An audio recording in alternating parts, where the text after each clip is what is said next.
Il était 00h30 quand mon téléphone sonna. Au début, j'ai cru que ça faisait partie d'un rêve, ce genre de rêve où l'on croit se réveiller tout en dormant encore. Le téléphone continua de sonner, insistant, jusqu'à ce que finalement, je tende la main dans l'obscurité et l'attrape. La lumière de l'écran m'aveugla un instant. C'était ma sœur Carmen.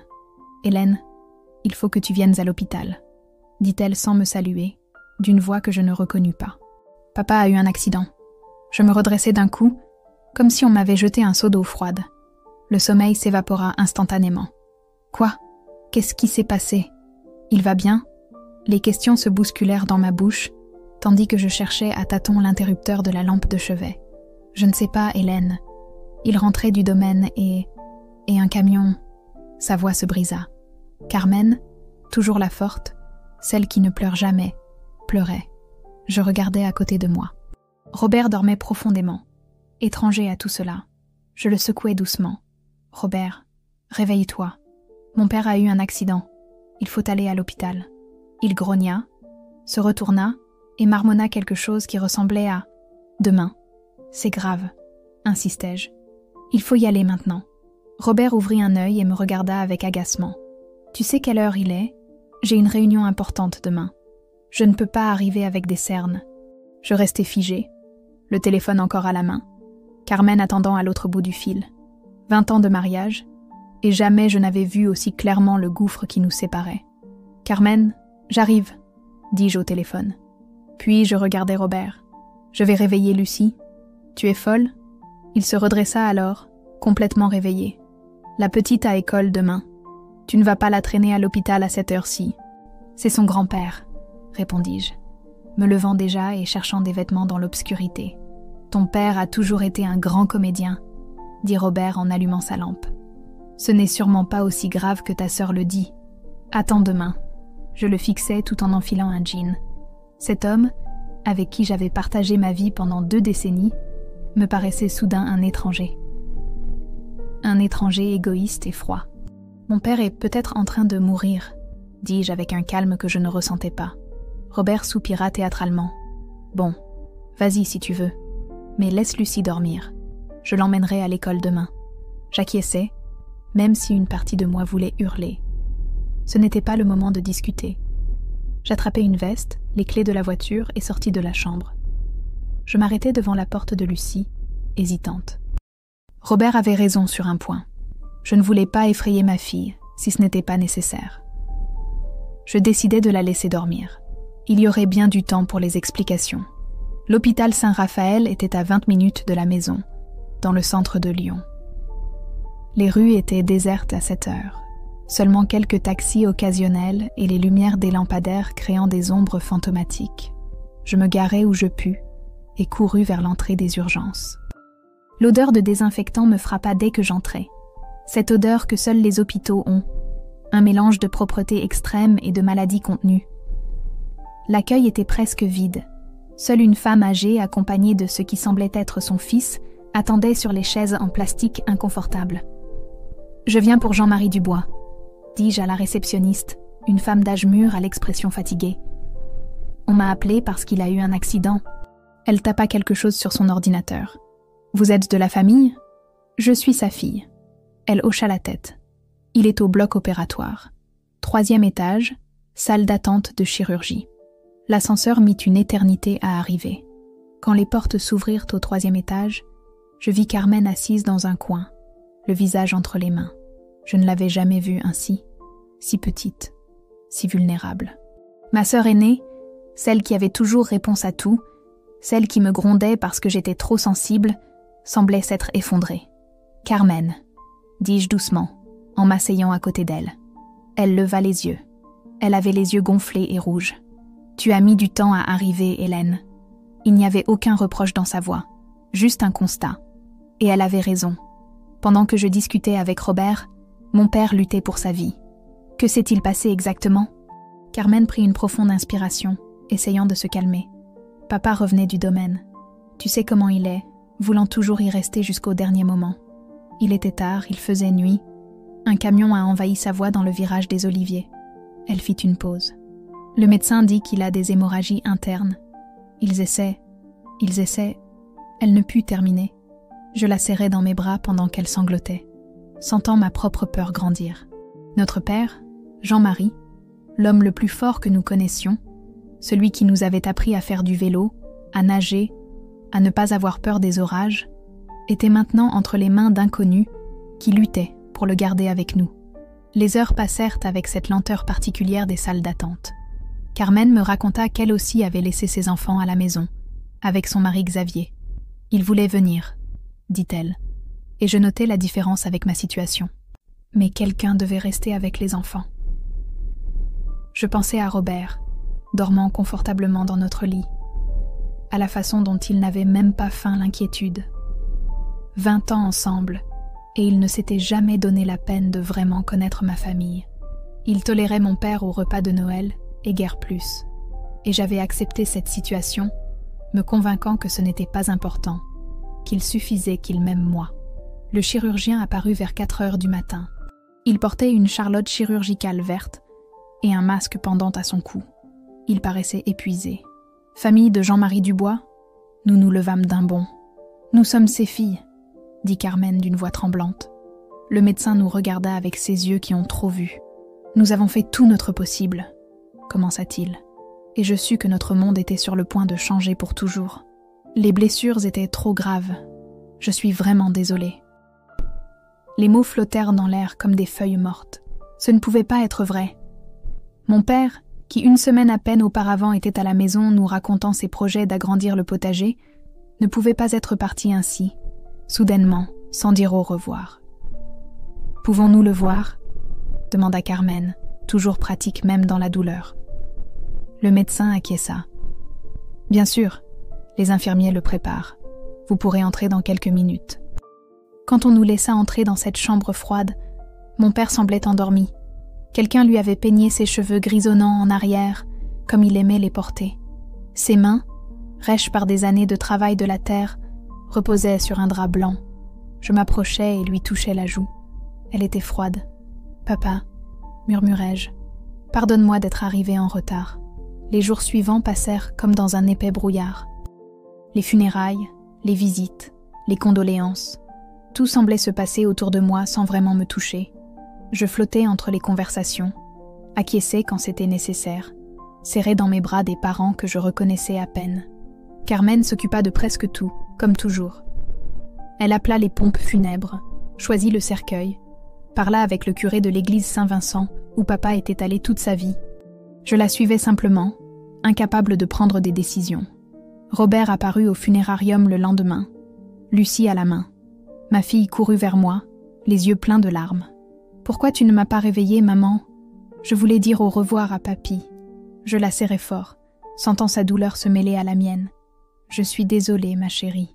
Tout s'est passé très vite. » Robert se tint à distance, mal à l'aise au milieu de tant de douleur.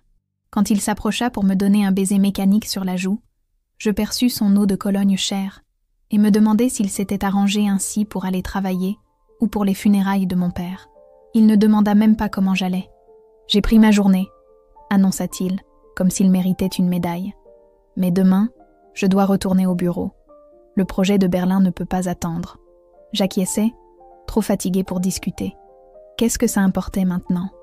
Mon père était parti, et rien ne pouvait le changer. Le gouffre entre Robert et moi était devenu si évident que je m'étonnais de ne pas l'avoir vu avant. Après l'enterrement, la maison familiale du quartier de la Croix-Rousse se remplit de monde. Des voisines qui apportèrent des quiches et des cakes salés, des amis du club de pétanque où papa jouait le dimanche, d'anciens collègues de l'usine où il avait travaillé 40 ans. Tous racontèrent des anecdotes sur lui, sur sa générosité, son sens de l'humour, sa passion pour le potager.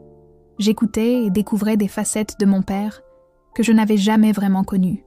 Madame Legrand, sa voisine de toujours, me prit les mains et me dit, les yeux humides, « Votre père était si fier de vous, Hélène. Il me parlait toujours de votre talent pour la peinture, qu'un jour vous exposeriez dans un grand musée. » Je restais sans voix.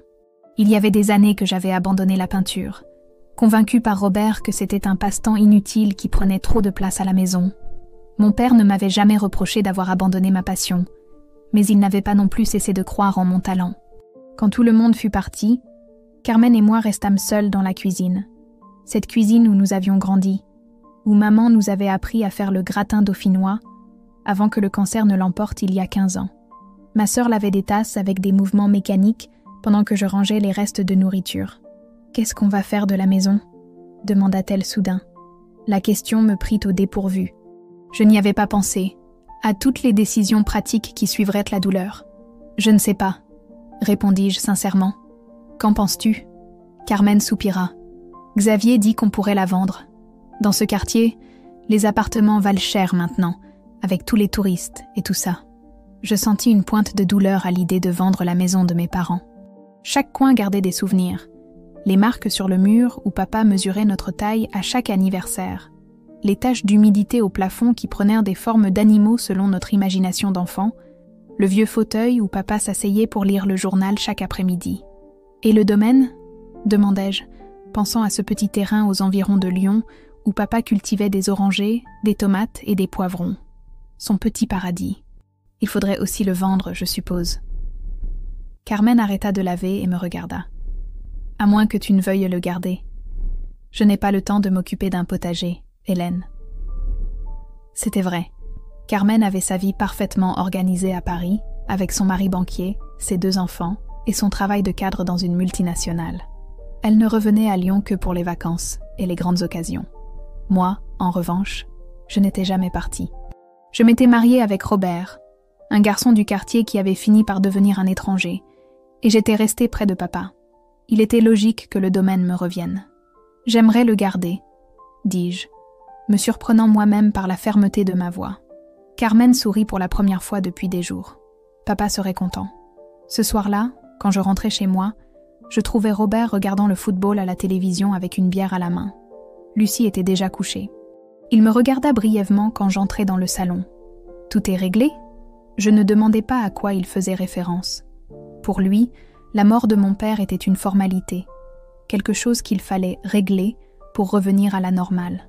Plus ou moins, répondis-je en m'asseyant sur le canapé à côté de lui, tout en gardant une certaine distance. Carmen et moi avons discuté de ce qu'il fallait faire de la maison et du domaine. « Vous devriez les vendre au plus vite ?» dit-il sans quitter le match des yeux. Ces histoires créent toujours des problèmes entre frères et sœurs. En fait, dis-je calmement, j'ai décidé de garder le domaine. Alors, il me regarda, avec une expression entre surprise et contrariété. « Pourquoi veux-tu un domaine ? Tu ne connais rien à l'agriculture. Papa m'a appris beaucoup de choses, répondis-je, et je peux apprendre ce que je ne sais pas. » Robert laissa échapper un petit rire condescendant. « Hélène, s'il te plaît, sois réaliste. Tu as 42 ans. Tu ne peux pas te mettre maintenant à cultiver des tomates comme une retraitée. » Ces mots me firent mal, mais ils m'aidèrent aussi à voir clair. Cet homme ne m'avait jamais soutenu dans rien d'important pour moi. Pas quand j'avais voulu continuer à peindre. Pas quand j'avais suggéré de chercher un travail à mi-temps quand Lucie avait commencé l'école. Pas maintenant. « Je vais le faire », dis-je simplement. « Le domaine sera à moi. » Robert éteignit la télévision et me regarda fixement. « On fera ce que je dis. Si ce domaine se vend, l'argent sera bienvenu pour payer l'appartement à la mer que nous voulons acheter. » « Que tu veux acheter ?» le corrigeai-je. Je n'ai jamais voulu d'appartement à la mer. Un silence tendu s'installa. 20 ans de mariage, et nous ressemblions à 2 inconnus se disputant dans une salle d'attente. « Qu'est-ce qui t'arrive ?» demanda-t-il finalement. « Depuis l'histoire de ton père, tu es insupportable. » Je pris une profonde inspiration avant de répondre. « Ce qui m'arrive, c'est que j'ai réalisé beaucoup de choses, Robert, sur qui tu es vraiment, sur la façon dont nous avons vécu. » Il se leva, visiblement contrarié. « Ce n'est pas le moment pour les drames, Hélène. Ton père est mort et tu es bouleversée. On en reparlera quand tu seras plus calme. » Je le vis s'éloigner vers la chambre et rester seul dans le salon, avec une étrange sensation de clarté.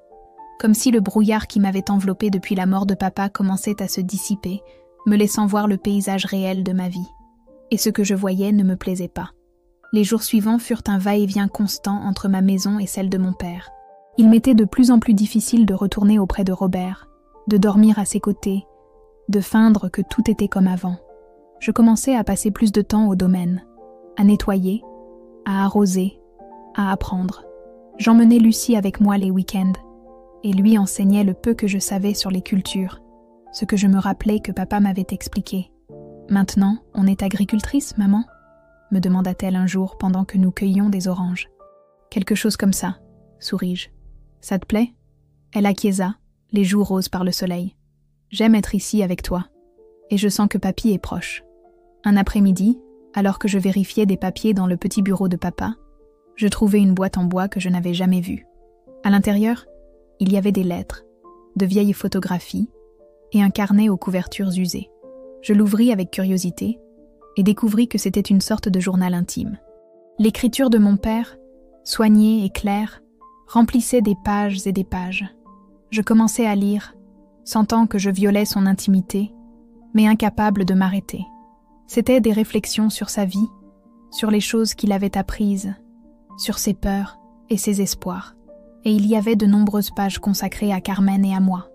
J'y découvris combien il nous avait aimés, combien il s'était inquiété, comment il avait remarqué mon malheur ces dernières années, mais avait respecté mon espace. « Hélène est mariée à un homme qui ne la mérite pas », avait-il écrit. Je vois comment il éteint sa lumière jour après jour, comment il la convainc que ses rêves sont des bêtises. J'aimerais lui dire de partir, de recommencer, mais je ne peux pas. Elle doit le découvrir elle-même. Les larmes coulaient sur mes joues pendant que je lisais. Papa avait vu ce que je refusais d'admettre. Et maintenant, d'outre-tombe, il me donnait le coup de pouce dont j'avais besoin. 2 semaines après les funérailles, je reçus un appel du notaire. Maître Durand, un homme à la voix posée qui s'occupait des affaires légales de mon père depuis des décennies, voulait nous voir, Carmen et moi, pour la lecture du testament. « Est-il nécessaire que mon mari vienne ?» demandai-je, pensant à l'insistance de Robert pour m'accompagner. Il y eut une pause à l'autre bout du fil. « Ce n'est pas indispensable, Madame Hélène. Le testament est au nom de vous et de votre sœur. » Je ressentis un étrange soulagement. Ce serait une conversation familiale, sans la présence vigilante de Robert analysant chaque mot à la recherche de bénéfices. Le cabinet du notaire était dans un vieil immeuble du centre de Lyon, avec un escalier en marbre usé et des portes en bois noble. Carmen était déjà là quand j'arrivais, vêtue d'un tailleur noir impeccable, comme si nous étions encore en deuil. « Je pensais que Robert viendrait », commenta-t-elle pendant que nous attendions. Je haussai les épaules. Je lui ai dit que c'était une formalité ennuyeuse. Ma sœur me regarda avec curiosité. « Des problèmes au paradis ?» Je ne répondis pas. Je n'étais pas prête à parler de ce qui se passait dans mon mariage, de la distance qui grandissait entre Robert et moi, de mes nuits blanches à réfléchir à ce que j'allais faire de ma vie.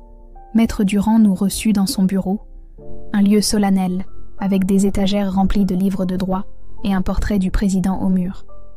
Nous nous assîmes en face de son bureau pendant qu'il sortait un dossier et mettait ses lunettes de lecture. « Avant de procéder, dit-il d'un ton formel, je tiens à vous exprimer mes condoléances. Votre père était un homme bon et un bon client. Il nous manquera. » Carmen et moi acquiesçâmes en silence. Maître Durand se racla la gorge et commença à lire le testament, avec tout le jargon juridique que je comprenais à peine. La maison de la Croix-Rousse serait pour nous deux, à parts égales. Le domaine des orangers pour moi, comme nous en avions convenu. Les économies, réparties équitablement. Rien de surprenant, jusqu'à ce qu'il arrive à un point qui nous laissa toutes les deux perplexes. Quant à ma participation dans Agrumes Méditerranéens SARL, lut le notaire, je lègue la totalité de mes actions, qui représentent 45% de l'entreprise, à ma fille Hélène Dubois. Carmen et moi nous regardâmes, confuses. « Excusez-moi, interrompis-je. Il doit y avoir une erreur. Mon père n'avait pas d'entreprise. » Maître Durand me regarda par-dessus ses lunettes. « Votre père était associé fondateur d'Agrumes Méditerranéens, l'une des principales exportatrices d'oranges de la région. Il l'a fondée il y a 30 ans avec 2 autres associés. Je sentis l'air me manquer. Mon père, propriétaire d'une entreprise d'exportation, le même homme qui rapiéçait ses vieilles chemises pour ne pas en acheter de nouvelles, qui conduisait la même vieille voiture depuis aussi longtemps que je me souvienne.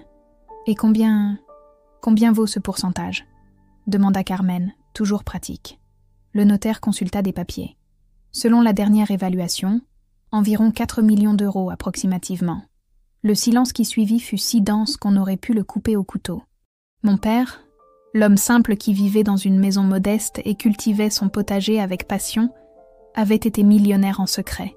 Et il m'avait laissé sa fortune à moi, pas aux deux.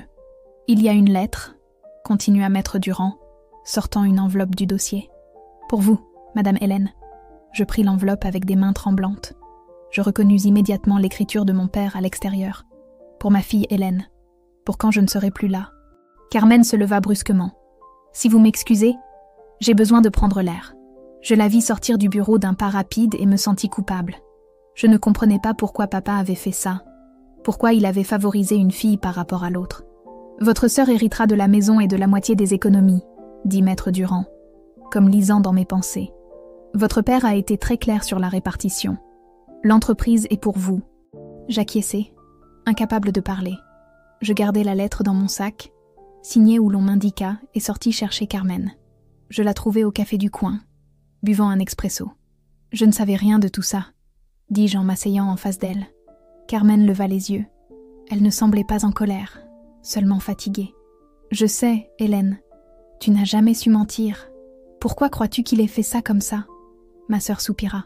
« Je suppose que parce que tu en as plus besoin que moi. J'ai mon travail, ma maison à Paris, ma famille stable. Toi, tu as... » Elle laissa la phrase en suspens. « Un mariage qui s'effondre, » complétai-je à voix basse. « C'est si évident ?» Carmen sourit avec tristesse. « Pour quelqu'un qui t'aime, oui. Robert n'a jamais été suffisant pour toi, Hélène, et tu n'as jamais été assez importante pour lui. » Ces mots, durs mais sincères, confirmaient ce que je savais déjà au fond de moi.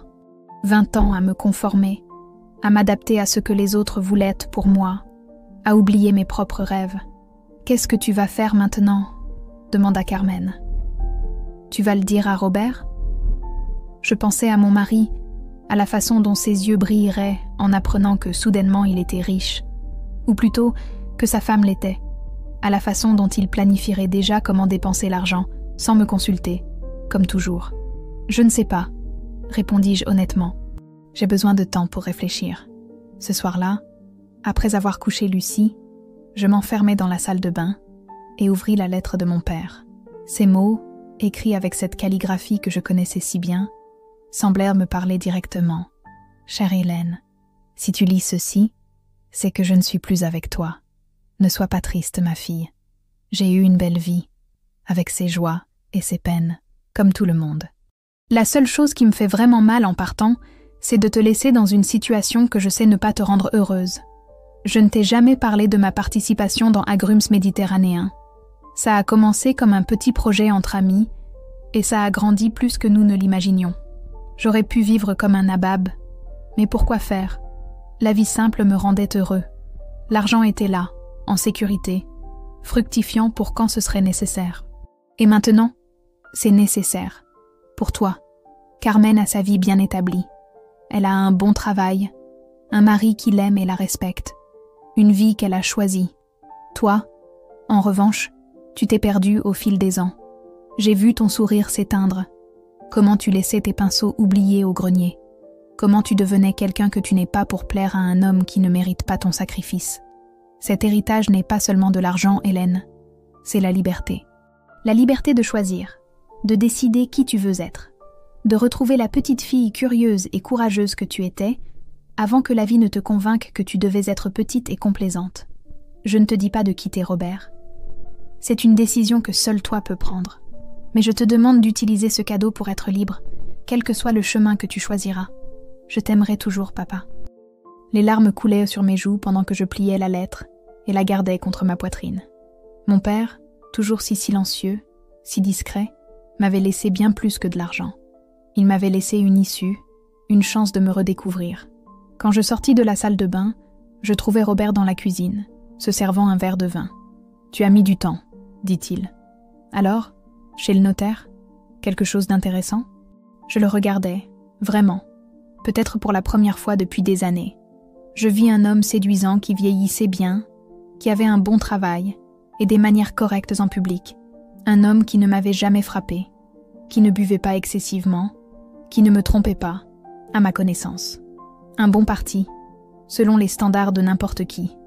Mais je vis aussi l'homme qui avait refusé de m'emmener à l'hôpital quand mon père se mourait, qui se plaignait si je passais trop de temps à peindre, qui contrôlait comment je dépensais de son argent, qui décidait où nous allions en vacances, quelle voiture nous achetions, ce que nous regardions à la télévision. L'homme qui, peu à peu, m'avait convaincu que mes opinions, mes désirs, mes rêves, valaient moins que les siens. Rien de spécial, mentis-je. Le train-train habituel. Robert acquiesça, sans montrer beaucoup d'intérêt. Demain, j'ai un dîner avec les Allemands. Ne m'attends pas. D'accord, répondis-je automatiquement. Mais tandis que je le voyais sortir de la cuisine, je sus que quelque chose avait changé en moi. Je n'étais plus la même Hélène qui était entrée chez ce notaire ce matin-là. Cette Hélène aurait accepté sa place, aurait suivi le scénario établi. La nouvelle Hélène, celle qui portait la lettre de son père dans sa poche et 4 millions d'euros à son nom, avait des options. Je ne savais pas exactement ce que j'allais faire ensuite. Je n'avais pas de plan. Mais pour la première fois depuis longtemps, je sentais que l'avenir n'était pas écrit, que je pouvais prendre des décisions, que ma vie m'appartenait. Cette nuit-là, pendant que Robert dormait, je sortis mes vieux pinceaux du grenier et les nettoyai un par un. Le contact du poil de martre sur mes doigts réveilla des souvenirs d'après-midi heureux devant la toile, de la joie de créer, de m'exprimer. Je plaçai les pinceaux sur la table de la cuisine, rangés par taille comme j'aimais les avoir, et ressentis une émotion que je n'avais pas éprouvée depuis longtemps, l'espoir. « Merci, papa », murmurai-je dans l'obscurité, « pour tout. » 3 jours passèrent avant que je puisse rassembler assez de courage pour parler à Robert. 3 jours pendant lesquels je peignis comme je ne l'avais pas fait depuis des années, emmenai Lucie au domaine pour lui montrer les orangers, et dormis sur le bord du lit conjugal, le plus loin possible d'un homme qui me paraissait maintenant un étranger. L'occasion se présenta un vendredi après-midi. Lucie était allée dormir chez une amie pour un anniversaire, et Robert et moi nous retrouvâmes seuls à la maison, une rareté dans nos vies. Il était sur le canapé, vérifiant des emails sur son ordinateur portable, quand je m'assis en face de lui. « Il faut qu'on parle », dis-je, me surprenant moi-même par la fermeté de ma voix. Robert leva les yeux avec une expression d'agacement à peine dissimulée. « Ça peut attendre ? Je termine quelque chose d'important. Autrefois, j'aurais cédé. Je me serais levée et j'aurais reporté la conversation. J'aurais attendu le moment opportun, qui n'arrivait jamais parce que Robert avait toujours quelque chose de plus important à faire. Mais la nouvelle Hélène, celle qui avait la lettre de son père gardée dans le tiroir de la table de nuit, n'était plus disposée à attendre. Non, ça ne peut pas attendre. Il ferma l'ordinateur portable avec un soupir exagéré. Bon, dis-moi, qu'est-ce qui se passe encore ? Je le fixais, cherchant sur son visage une trace de l'homme dont j'étais tombée amoureuse 20 ans plus tôt. Ce garçon drôle, avec de grands rêves et un sourire qui me faisait fondre. Où était passé ce Robert ? Ou peut-être n'avait-il jamais vraiment existé ? Et n'avais-je vu que ce que je voulais voir ? Qui es-tu ? demandai-je à voix basse. Il cligna des yeux, confus. Quelle sorte de question est-ce ? Je suis Robert, ton mari. Tu vas bien ? Non, je ne vais pas bien, répondis-je avec sincérité. Je ne vais pas bien depuis très longtemps, et je crois que tu ne me connais pas non plus. Il se tortilla, mal à l'aise, sur le canapé. Hélène, si c'est encore à cause de ton père, ce n'est pas seulement à cause de mon père, l'interrompis-je. Bien que ça ait été la goutte d'eau qui a fait déborder le vase, c'est pour tout, pour la façon dont nous avons vécu ces années, pour ce que nous sommes devenus. Mais de quoi parles-tu, bon sang ? Nous avons une belle vie, une fille merveilleuse, une jolie maison, de bons emplois. Que veux-tu de plus ? Cette question, si simple et si complexe à la fois, me laissa sans voix un instant. Que voulais-je de plus ? Je voulais me sentir à nouveau vivante. Je voulais peindre sans me sentir coupable du temps que je perdais. Je voulais prendre mes propres décisions sans avoir à les justifier. Je voulais être vue, réellement vue, par l'homme avec qui je partageais ma vie. Je veux être moi-même, dis-je finalement. Et il y a longtemps que je ne sais plus qui je suis parce que je suis trop occupée à être ce que tu veux que je sois. Robert se passa une main dans les cheveux, visiblement irrité. C'est ridicule, Hélène. Je ne t'ai jamais empêché de faire quoi que ce soit. Non ? Ma voix s'éleva un peu. Et mes tableaux ? Tu m'as convaincue qu'arrêter de peindre était la meilleure chose à faire, que c'était un hobby d'enfant. Parce que c'en était un. Tu n'allais pas gagner ta vie en peignant, Hélène. Quelqu'un devait être pragmatique dans cette maison. Et le domaine de mon père ? Tu prévois déjà de le vendre alors que tu sais combien c'est important pour moi. Parce que c'est la chose sensée à faire. Qu'est-ce que tu vas faire avec un domaine d'orangers ? Te convertir en agricultrice à 42 ans ? Je me levai, incapable de rester assise. L'énergie qui parcourait mon corps avait besoin de mouvement. Tu vois ce que tu fais ? Tu décides pour moi. Toujours. Tu décides ce qui est pragmatique, ce qui est sensé, ce qui est mieux. Quand est-ce que tu m'as demandé pour la dernière fois ce que je voulais, moi ? Robert se leva aussi, me faisant face. Ce que tu veux n'est pas toujours le mieux pour la famille. La famille ? Répétai-je avec amertume. Tu parles de la famille que tu n'as pas voulu emmener à l'hôpital quand mon père se mourait ? Cette famille-là ? Son visage se durcit. On recommence avec ça. Je ne pouvais pas savoir que c'était si grave. Ce n'est pas que tu ne pouvais pas le savoir, Robert. C'est que ça ne t'importait pas. Ni mon père, ni ma douleur. Seul toi t'importe. Ça a toujours été comme ça. Un silence pesant s'installa entre nous. Pour la première fois, je vis une lueur de doute dans ses yeux, comme s'il commençait enfin à comprendre mes paroles. Mais cela dura peu.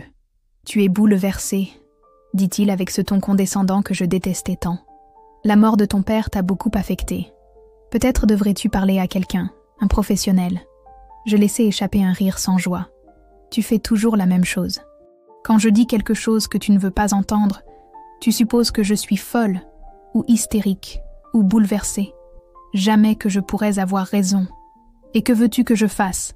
Explosa-t-il finalement. Que je m'excuse d'essayer de rendre notre vie stable ? De travailler 12 heures par jour pour que nous vivions bien ? De me soucier de notre avenir ? Je veux que tu me vois, répondis-je d'une voix tremblante. Que tu m'écoutes. Que tu comprennes qu'avoir de l'argent et une jolie maison n'est pas la seule chose importante dans la vie. Robert fit un pas vers moi, baissant le ton. Hélène, bien sûr que je te vois. Tu es ma femme, la mère de ma fille. Non, tu ne me vois pas.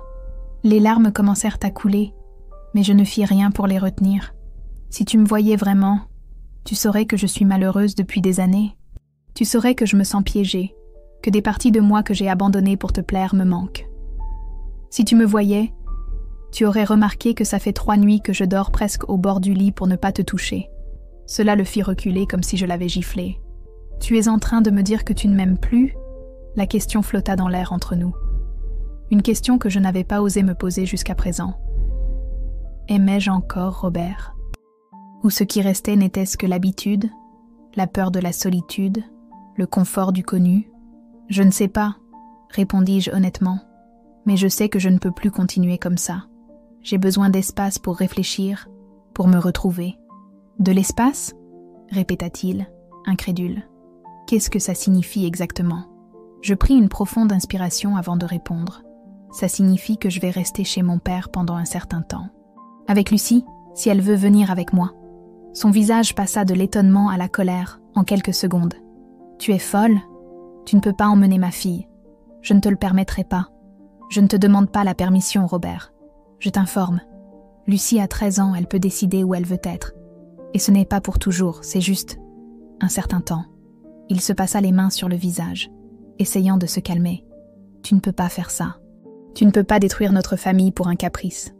Un caprice ? L'indignation me donna des forces nouvelles. J'ai été 20 ans à tes côtés, suivant tes règles, m'adaptant à tes besoins. Et demander un peu d'espace pour moi, c'est un caprice. Et l'hypothèque ? Et les dépenses ? As-tu pensé à ça ? Ou seulement à tes peintures et tes orangers ? Le voilà reparti, réduisant tout aux pratiques, au matériel. Comme si le bonheur, l'amour, l'authenticité n'étaient que des luxes superflus. Ne t'inquiète pas pour l'argent, dis-je, pensant à l'héritage de mon père, mais ne voulant pas encore le révéler. Je me débrouillerai. Robert s'approcha, changeant de stratégie. Sa voix s'adoucit, presque suppliante. Hélène, s'il te plaît, on peut arranger ça. On peut suivre une thérapie de couple. Je peux essayer de changer, d'être plus attentif. Maintenant, tu veux changer ? Après des années à ignorer mes besoins ? Parce que tu n'avais jamais parlé comme ça, se défendit-il. Tu n'avais jamais menacé de partir. C'est exactement ça le problème. Qu'il faille que je menace de te quitter pour que tu me prennes au sérieux. Nous nous regardâmes en silence. 2 personnes qui avaient partagé une vie, mais qui semblaient maintenant séparées par un abîme infranchissable. Une partie de moi voulait le croire, lui donner une autre chance. L'autre partie savait que ce moment de vulnérabilité durerait peu, que dès que je resterais, nous retournerions au même schéma. Je suis désolée, dis-je finalement. J'ai besoin de faire ça. Pour moi, Et aussi pour Lucie. J'ai besoin de lui montrer qu'une femme n'a pas à se conformer, qu'elle mérite d'être heureuse, d'être elle-même. Robert se laissa tomber sur le canapé, vaincu. « Quand » demanda-t-il simplement. « Demain » répondis-je. « Après que Lucie soit rentrée de chez son amie, je lui parlerai, et si elle veut rester avec toi, je le respecterai. » Il acquiesça mécaniquement, comme s'il était en état de choc. « Et après ? C'est la fin ? Tu veux le divorce ? » « Je ne sais pas, Robert.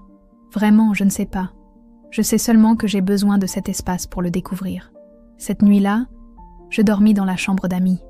Le lendemain matin, je commençai à emballer quelques affaires. Pas beaucoup, juste l'essentiel. En pliant des vêtements et en rangeant mes objets personnels, je ressentais un mélange de peur et de soulagement. Peur de l'inconnu, des conséquences de ma décision.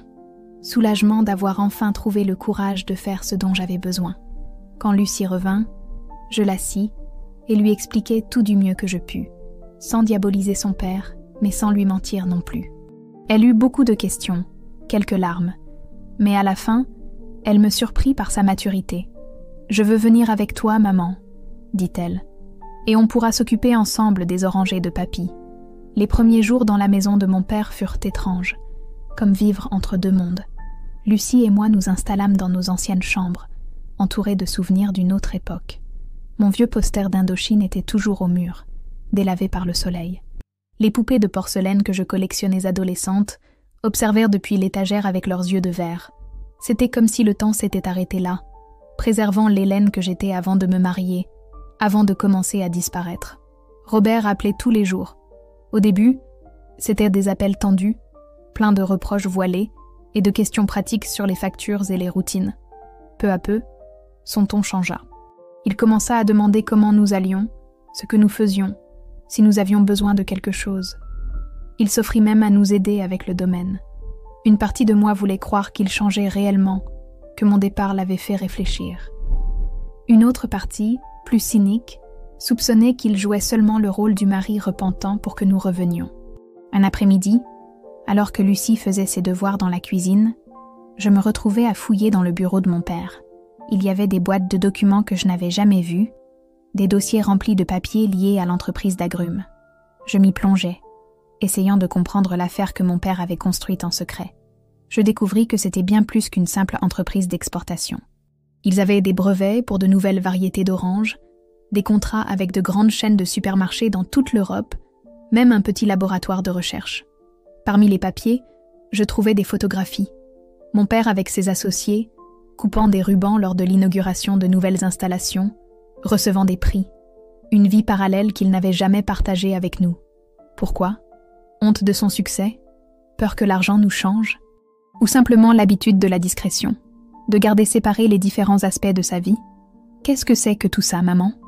Lucie était entrée silencieusement et observait les documents éparpillés sur le bureau. « C'est l'entreprise de ton grand-père », répondis-je. Il s'avère qu'il était un homme important dans le monde des oranges. Ma fille prit une des photos et l'étudia avec curiosité. Il a l'air heureux ici. C'était vrai. Sur toutes les images, mon père souriait avec une satisfaction qu'il montrait rarement à la maison. Je me demandais combien de facettes de lui nous n'avions pas connues, combien de rêves et de réussites il avait gardés pour lui. « Tu crois qu'on retournera avec papa ?»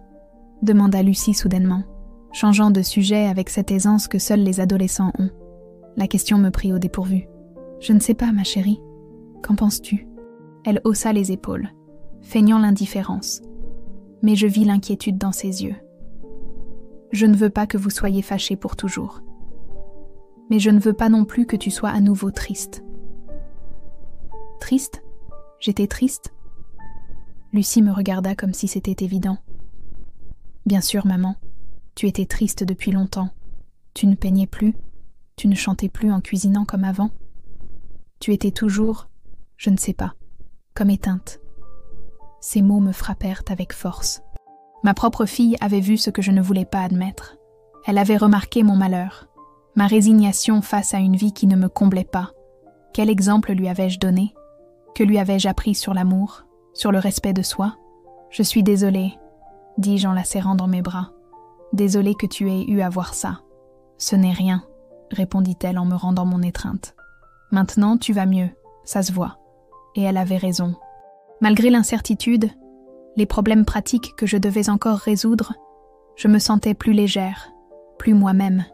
J'avais recommencé à peindre des petits tableaux des orangers, du paysage que l'on voyait depuis le domaine, de Lucie lisant sous un arbre. Chaque coup de pinceau était un acte de revendication, de récupération de cette partie de moi que j'avais cédée. Les jours passèrent et nous établîmes une nouvelle routine. Le matin, après avoir déposé Lucie au collège, j'allais au domaine. J'avais engagé Pascal, un homme plus âgé qui avait travaillé pour mon père pendant des années, pour qu'il m'apprenne tout sur la culture des orangers. C'était un maître patient, m'expliquant les cycles d'irrigation, la taille, les traitements contre les parasites.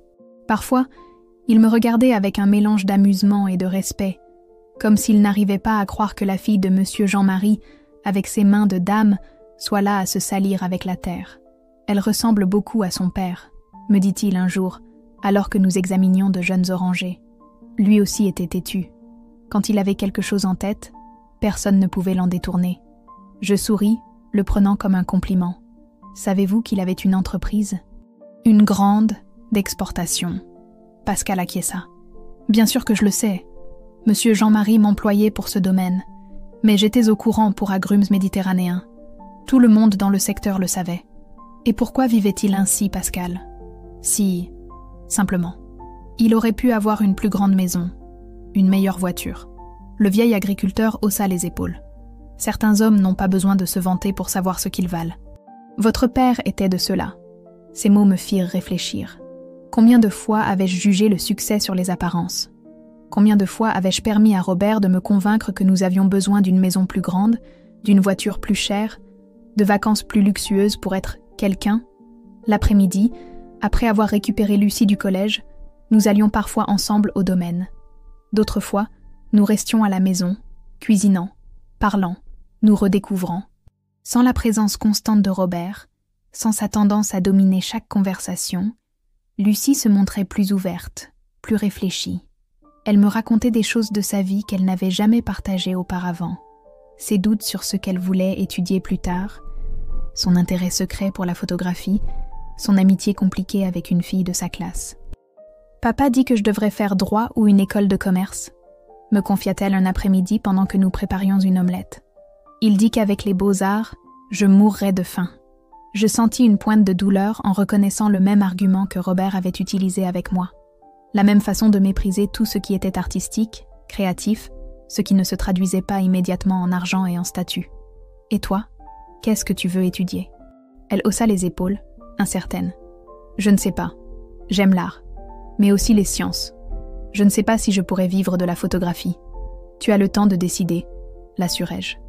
Et quoi que tu choisisses, je te soutiendrai. L'important, c'est que ça te rende heureuse. » Elle me regarda avec un sourire timide. « Vraiment ? Vraiment ?» promis-je, réalisant que c'était aussi une promesse pour moi-même. Soutenir les rêves de ma fille signifiait lui prouver par des actes que les rêves comptent, qu'ils ne doivent pas être abandonnés par pragmatisme ou convenance. Un matin, je reçus un appel d'André Moreau, l'un des associés de mon père chez Agrumes méditerranéens.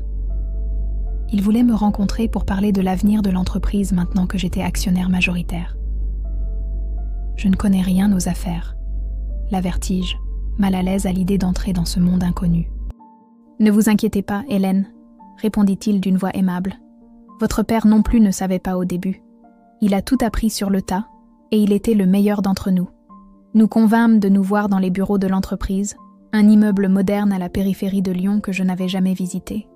Quand j'arrivai, vêtu de mon meilleur tailleur, un que je ne portais plus depuis avant la naissance de Lucie, je me sentis intimidée. Réceptionniste élégante, cadre avec des porte-documents, écran affichant des cotations et des graphiques. Que faisais-je là? Qu'allais-je leur dire? André s'avéra être un homme approchant la soixantaine, aux cheveux poivre et sel et au sourire affable. Il me reçut comme si j'étais une vieille amie, m'offrant un café et me montrant les installations avec une fierté évidente. « Votre père était l'âme de cette entreprise », m'expliqua-t-il pendant que nous parcourions le laboratoire où il développait de nouvelles variétés d'agrumes. Il avait une vision que les autres n'avaient pas. Quand tout le monde voulait produire plus de quantité, il a insisté sur la qualité. Quand tout le monde se contentait des variétés traditionnelles, il a misé sur l'innovation. J'écoutais, fascinée, découvrant une nouvelle facette de mon père. L'homme silencieux et discret que je connaissais à la maison avait été un leader visionnaire dans son travail, respecté et admiré de tous. « Je ne prétends pas que vous preniez des décisions maintenant », continua André. « Prenez votre temps pour connaître l'entreprise, comprendre comment elle fonctionne. Nous continuerons à la gérer comme jusqu'à présent, mais j'aimerais que vous sachiez que votre participation est importante, que votre voix compte ici. » Quand je sortis de cette réunion, je me sentis submergée mais aussi étrangement enthousiaste. C'était comme si un monde de possibilités que je n'avais jamais envisagé s'ouvrait devant moi. Non seulement j'avais la liberté économique que me donnait l'héritage, mais aussi l'opportunité de participer à quelque chose de significatif, de continuer l'héritage de mon père. Ce soir-là, alors que je dînais avec Lucie, la sonnette retentit. C'était Robert, avec un bouquet de fleurs et une expression de repentir étudiée. « On peut parler ?» demanda-t-il, me regardant avec ses yeux qui m'avaient autrefois paru irrésistibles. J'hésitais. Une partie de moi voulait fermer la porte, protéger ce nouvel espace que j'avais créé. Mais une autre partie savait que nous devrions éventuellement nous affronter, décider quoi faire de notre mariage. « D'accord, cédai-je. Lucie, peux-tu monter dans ta chambre un instant ?» Ma fille l'acquiesça, non sans lancer un regard d'avertissement à son père. Ce petit geste de protection envers moi me toucha.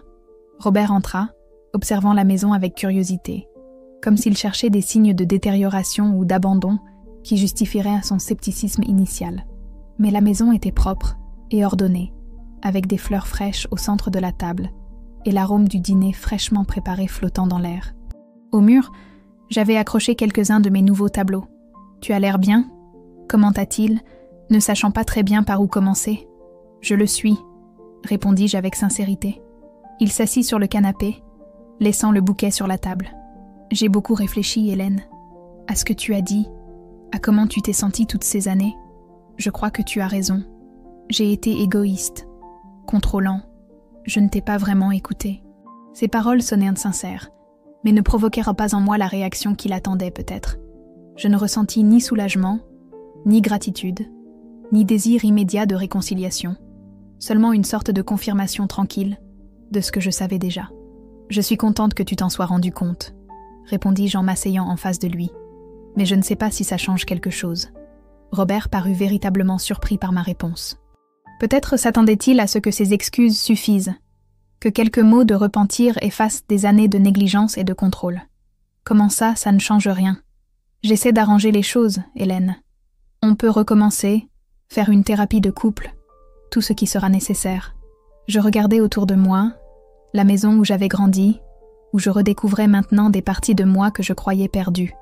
Voulais-je vraiment retourner à la vie que nous avions construite ensemble? Ce n'est pas si simple, Robert. Il ne s'agit pas seulement que tu changes certains comportements. C'est quelque chose de plus profond. Nous sommes des personnes différentes, avec des valeurs différentes. Je veux une vie où je puisse être moi-même, où mes rêves importent autant que les tiens. Tu peux être toi-même avec moi, insista-t-il. Tu peux peindre, t'occuper du domaine, ce que tu veux. Je ne m'y opposerai pas. Et quand le prochain désaccord surgira, quand tu voudras quelque chose que je ne veux pas, retournerons-nous au même schéma? Il se passa une main dans les cheveux, frustré. On ne peut pas le savoir si on n'essaie pas, Hélène.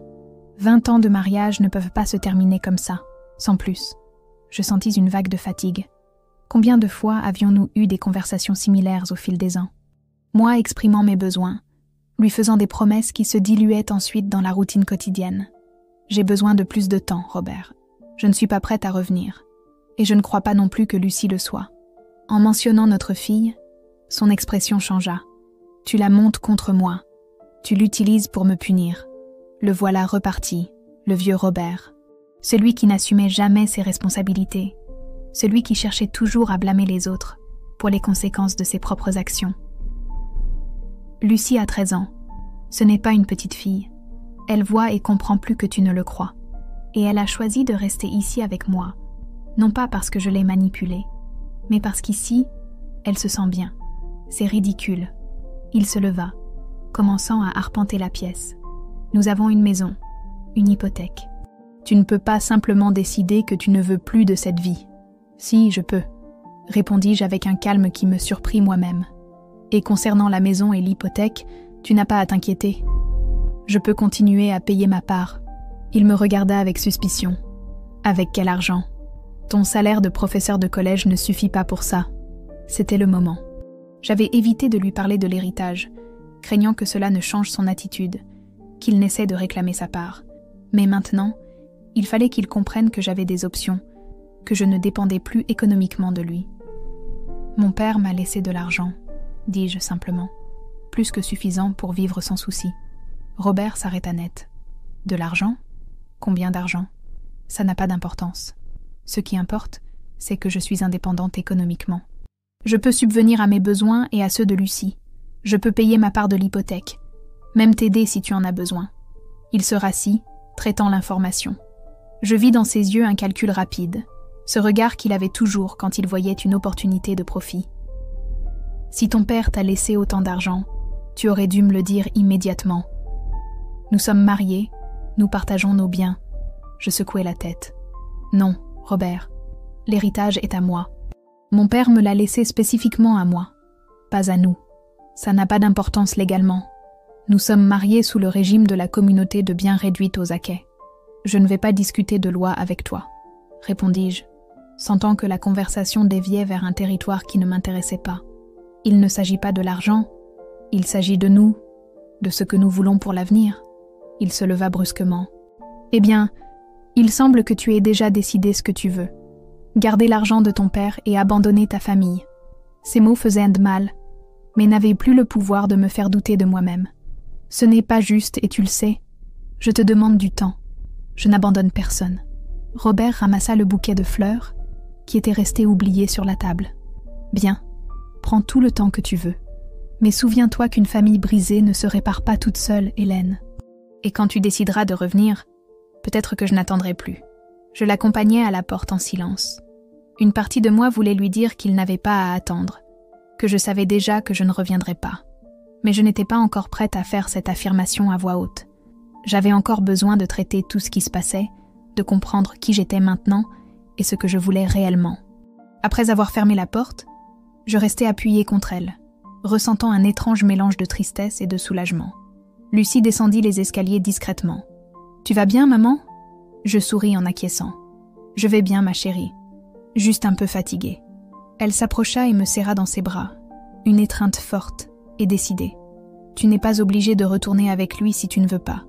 Je suis avec toi. » Cette nuit-là, après que Lucie se fut couchée, je sortis dans le petit patio arrière, le même où mon père avait l'habitude de s'asseoir les soirs d'été, regardant les étoiles et fumant sa seule cigarette de la journée. L'air sentait le jasmin et la terre humide du potager urbain qu'il entretenait même dans ces dernières années. Je m'assis dans son vieux fauteuil à bascule en osier et fermai les yeux, laissant les bruits nocturnes de Lyon m'envelopper. Le murmure lointain de la circulation, le chant occasionnel d'un grillon, les voix étouffées des voisins à travers les fenêtres ouvertes. « Tu me manques, papa », murmurai-je au vent. « J'aimerais que tu sois là pour me conseiller. » Je pouvais presque entendre sa réponse, cette voix grave et posée qui avait toujours les mots justes. « J'ai toujours su que tu étais forte, ma fille. Plus forte que tu ne le crois toi-même. » Les semaines suivantes passèrent avec une nouvelle routine qui s'installait peu à peu. Les visites au domaine, maintenant plus fréquentes.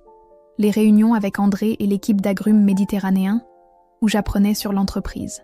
Les après-midi à peindre dans le vieil atelier que j'avais improvisé dans la chambre d'amis, avec une lumière naturelle qui entrait à flot par la fenêtre. Robert appelait de moins en moins. Quand il le faisait, c'était principalement pour parler à Lucie ou pour traiter des sujets pratiques. L'attention initiale avait cédé la place à une sorte de résignation distante. Un jour, il me dit, presque nonchalamment, qu'il avait rencontré quelqu'un, une collègue de travail, plus jeune, sans complications. Je ne ressentis pas de jalousie, seulement une sorte de tristesse pour ce que nous aurions pu être et n'avions pas été. Carmen vint nous rendre visite de Paris. Elle fut surprise de voir les changements dans la maison, et plus encore en me voyant moi. « Tu sembles une autre », me dit-elle, pendant que nous prenions un café sur la terrasse. « Plus jeune, plus... toi. Je me sens plus moi », confirmai-je. Comme si j'avais dormi pendant des années et que je me réveillais enfin. Ma sœur acquiesça, compréhensive. « Tu sais, ton mariage avec Robert m'a toujours inquiétée. Je n'ai jamais aimé la façon dont il te traitait, comment il te rabaissait. Mais je ne voulais pas m'immiscer. J'aurais aimé que tu me le dises, répondis-je sans reproche. Tu ne m'aurais pas écouté, sourit-elle avec une certaine tristesse. Tu devais le découvrir toi-même. Et elle avait raison. Comme tant de femmes avant moi, j'avais eu besoin de toucher le fond pour trouver la force de changer ma vie.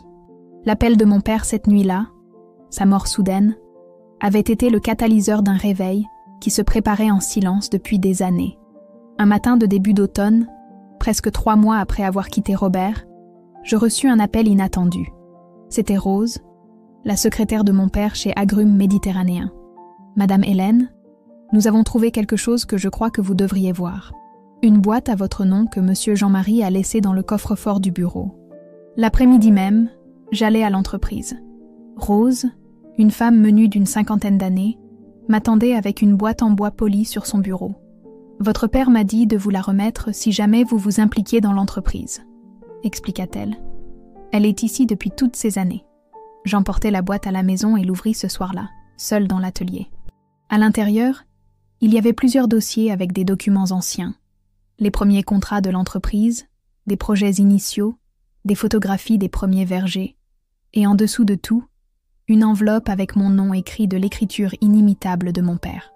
La lettre était brève, datée de 5 ans auparavant. « Chère Hélène, si tu lis ceci, c'est que tu as trouvé ton chemin vers Agrumes Méditerranéen. Je ne sais pas quelles circonstances t'auront amené ici, mais je suis heureux que tu sois venu. Cette entreprise est née d'un rêve que j'ai eu quand j'avais à peine plus que ton âge actuel. Un rêve de créer quelque chose de durable, quelque chose qui combine la tradition de notre terre avec l'innovation. Ce ne fut pas facile. Il y eut beaucoup d'échecs avant les succès, beaucoup de nuits de doute, beaucoup de gens qui m'ont dit que c'était impossible. Mais j'ai persisté, parce que je croyais en ce que je faisais.